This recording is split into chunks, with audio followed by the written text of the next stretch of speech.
জমে উঠেছে নির্বাচনী খেলা। নারায়ণগঞ্জ ও ৩ আসনের একাধিক প্রার্থী থাকলেও ৩ হেভিওয়েট প্রার্থীর চাপে কোণঠাসা হয়ে পড়েছেন বিএনপি থেকে ধানের শীষ প্রতীকে মনোনীত প্রার্থী আজহারুল ইসলাম মান্নান।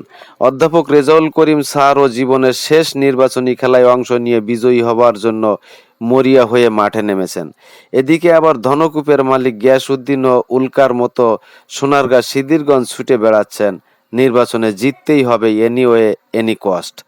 টাকা পয়সা যেখানে যা লাগছে খরচ করছেন। অন্যদিকে অন্য মেরুর আর এক প্রার্থী প্রিন্সিপাল ডক্টর ইকবাল হোসেন জামাত ইসলাম থেকে ধনকূপের মালিক হয়তো তিনি হতে পারেননি, কিন্তু তার শিক্ষা দীক্ষার আলোর অভাব নেই। নম্র ভদ্র মিষ্টিভাষী জনবান্ধব নেতা।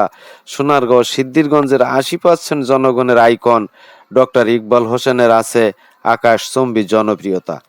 আর সেই জনপ্রিয়তাকে পুঁজি করে লড়ে যাচ্ছেন ধনকুবেদের সাথে। ৩ হেভিওয়েট প্রার্থীদের মধ্যে পড়ে ধানের শীষের প্রতীকের প্রার্থী আজহারুল ইসলাম মান্নানের অবস্থা কাহিল। রেজাউল করিম ও গিয়াসউদ্দিন একসময় বিএনপি থেকে এমপি নির্বাচিত হয়েছিলেন, কিন্তু এবার তাদের নমিনেশন দেয়নি।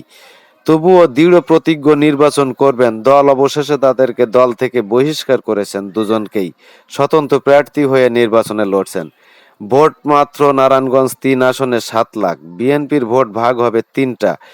ছোট ছোট আরও দল আছে কয়েকটা।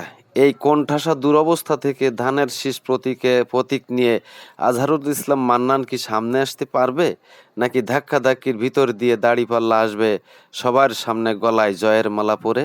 GM Shafiq, Islamic TV.